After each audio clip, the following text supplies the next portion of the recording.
বাবা আদম মসজিদ একটি ঐতিহাসিক প্রত্নতাত্ত্বিক স্থাপনা। বাবা আদম নামে এক ব্যক্তি মধ্যপ্রাচ্য থেকে এখানে এসেছেন ইসলাম প্রচার করতে। তিনি এক যুদ্ধে মারা গেলেও পরে তার স্মরণে সুলতান জালালউদ্দিন ফতেহ শাহের শাসনামলে মালিক কাফুর মসজিদটি নির্মাণ করেন। মুন্সিগঞ্জের সদর উপজেলার মিরকাদিম পেরশোভার দরগাবাড়ি গ্রামে এর অবস্থান। 6 গম্বুজ বিশিষ্ট মসজিদটির নির্মাণশৈলী চমৎকার।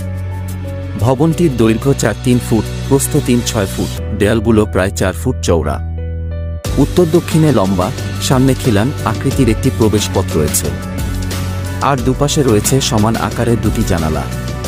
প্রবেশপথের উপরে ফার্সি অক্ষরে খোদাই করে কালো পাথরের ফলক লাগানো।